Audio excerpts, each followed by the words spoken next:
Welcome, Vault Dwellers. My name is Nacho Bidness, and we are at the Red Rocket Highway Megastop, one of the group workshops in Fallout 76, to talk about the electrical system, as if the title of the video didn't give it away. Now, this is recorded as of February 20th, 2019, and so it's possible that some of this stuff might get patched or changed as time goes on. But as of right now, the state of the electrical system in Fallout 76 is a dumpster fire. I was really disappointed because so much of what I enjoyed about Fallout 4 was building cool contraptions with the electrical system. And we just can't really do that in Fallout 76. First off, there are a number of omissions to the electrical system. For example, the logic gates. Now, those were from a DLC, and so I can forgive those not being present in the base game of Fallout 76.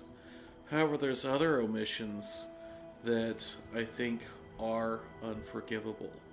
For example, the interval switches, the delayed on switches, and the delayed off switches.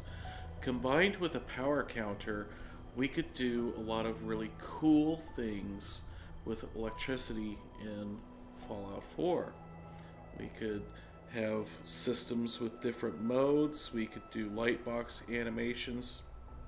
We could do so many things, and even most of the common things that we could do with logic gates, we could do in Fallout 4 within the base game. Logic gates just made it easier. So not having those available to us is just a darn shame.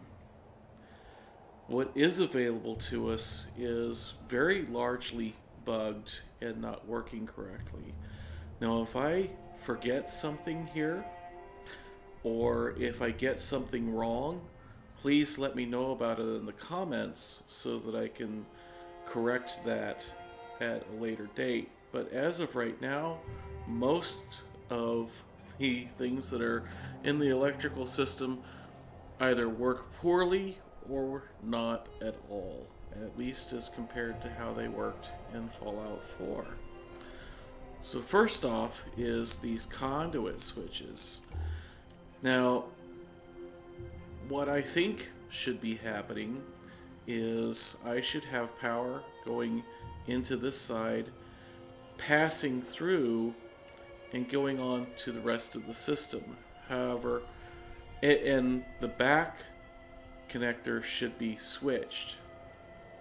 However, what actually happens is that this switch affects all three of these connection points, and so power goes in this side and is blocked by the open switch and does not travel down the rest of the conduit. So it's only until you throw the switch that power is now transmitted to both of those sides. That's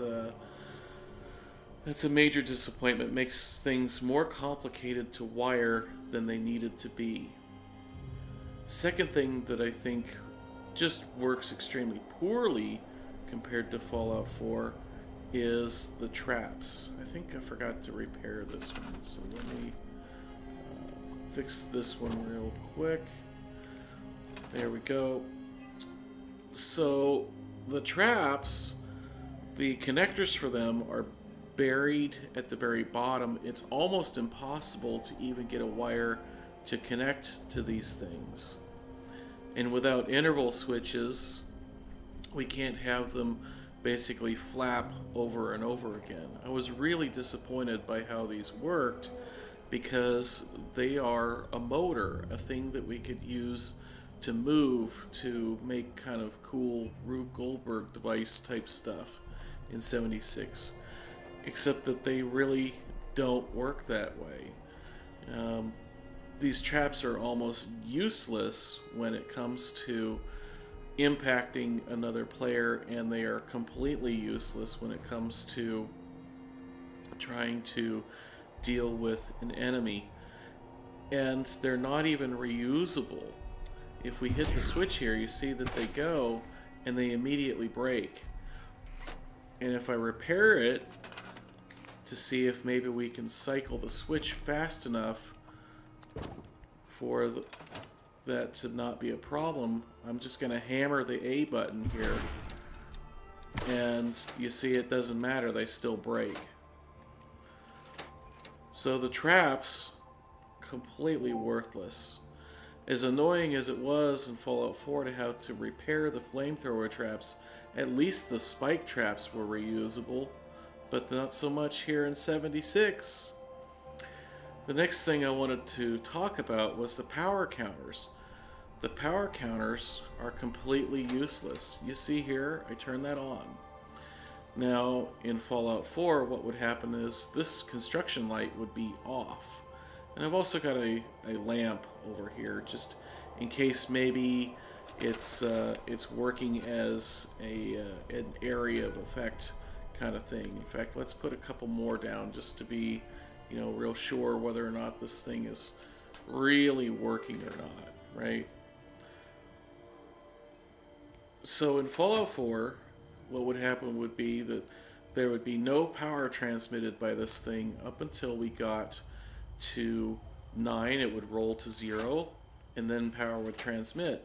But here, it's not that. In fact, it's not even the reverse of that, where power is off on 0.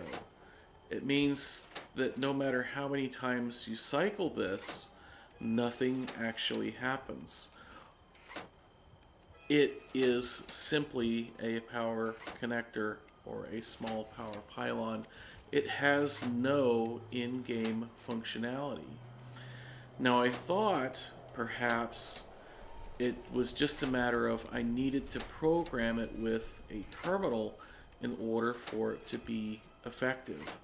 So you can actually see I've got my terminal there in between this switch and the pylon, so that I can come over here and program this power counter.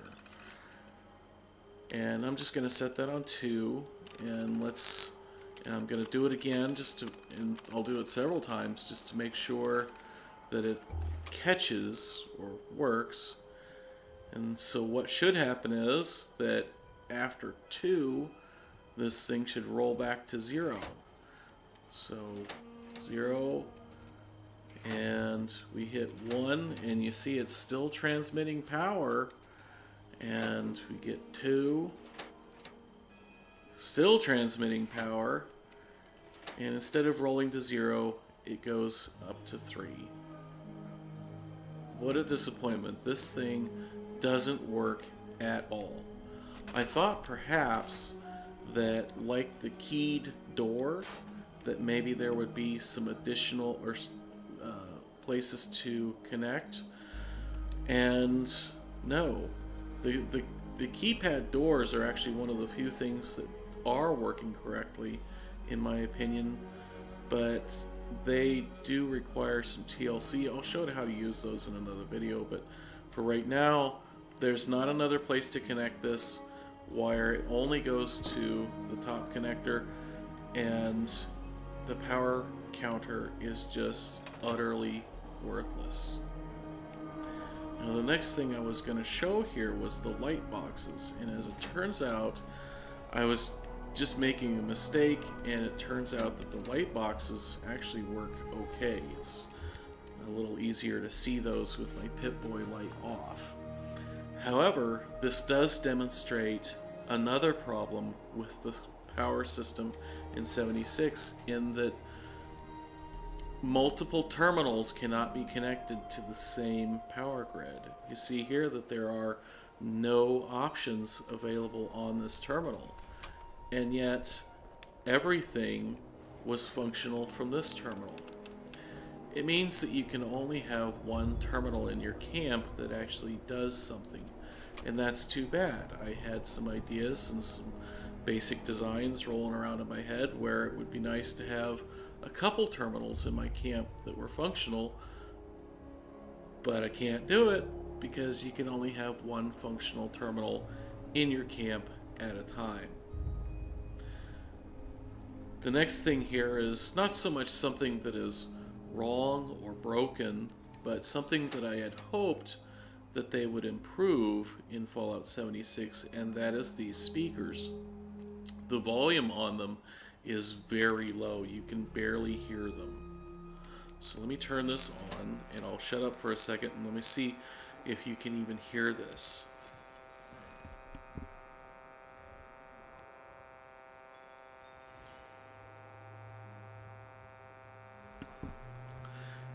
It's barely audible.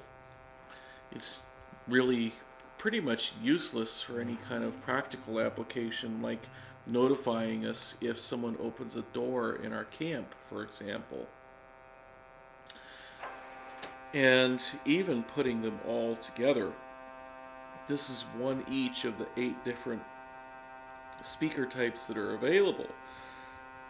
You can barely hear them.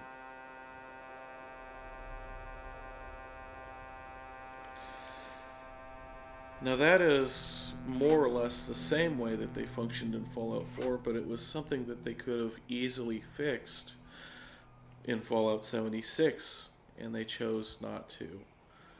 Really lame. Last thing that I wanted to discuss here is the keypad switch. Anyone familiar with my channel who's watched for a long time knows that I built a number of combination locks in Fallout 4, and they were very complex to build. I tried to do some tutorials. I don't know if there was anyone that had successfully managed to follow those tutorials. It took a very deep understanding of how the electrical system worked to build those locks. And so I was very excited to see that this was potentially something I wouldn't have to do anymore in 76. A single item here would replace all of the logic gates and power counters and all the other stuff that I had built in to those things. And it is sort of functional. I can come in and enter a code, and the switch acts as a momentary switch. It turns on briefly. Unfortunately, I can also come up here and just hit that switch, and it just stays on. And that is unfortunate. I really would have much preferred if there was no way for anyone to come up and hit that switch. Now, I don't know what happens if another player comes and attempts to use this switch. Most things in the game will inform you that they are locked. In fact, if you didn't know it, you can actually lock these terminals and make it so someone has to have the hacker perk in order to access the terminal. Whereas I, as the terminal owner, don't have to hack it. So I don't know if maybe there's some hidden functionality that is tied to who owns this switch. I am going to try and find another player to come over here and test this out and see what happens. So I'm going to leave myself a little break here to cut away in case I actually manage to make that happen. Well, folks, I was not able to find a random stranger to try and activate this switch for me, but who should appear but Phoenix Embrace herself. Wave to everybody, Denise. She has agreed to come over here and help me try and figure out what's going on with this keypad switch. Oh, we love you too, Denise. So, if I hit this switch, the light turns on, and I don't think that it should work that way. I think I should have to activate the keypad. And Phoenix, if you would please, what we have discovered so far is that if she hits that switch, the light also turns on. So if she comes up and hits that switch, the light turns on, and that stinks because, you know, how is this thing supposed to lock anything if you never have to actually activate the keypad? So I am going to leave the team here, and I'm not sure if she'll be able to hear me after I leave the team because I'm not sure if the area chat is working today or not. But after I leave the team, what I'd like to have Phoenix do is come and try and hit that switch and see if that has an impact here. So we go team, Nacho Bidness, leave team, and let's see here. Oh, it looks like she might still be able to hear me because I see my microphone flashing on the screen. And I shouldn't be surprised. Oh, Bethesda. Oh, Bethesda. So yeah, last little experiment on this keypad switch. It doesn't work, folks. Doesn't work at all. It functions as a momentary switch if you enter the code, but otherwise it is useless as any kind of lock or control or anything like that. So we can't use it to control like a garage door or something that doesn't have a actual keypad switch option available. So I would say like the video, but I'm disappointed to be making this video. So, but if you enjoyed it, like it anyways, and if you want to see more, be sure and subscribe. I do have some content coming where we're going to show off some things that I think are working correctly. And if you didn't like, please tell me why in the comments so I can try and do better for you next time. Until next time, my name is Nacho Bidness, and I'm saying it's a great big wasteland out there. We can still go have fun in it. Wave bye-bye, Denise.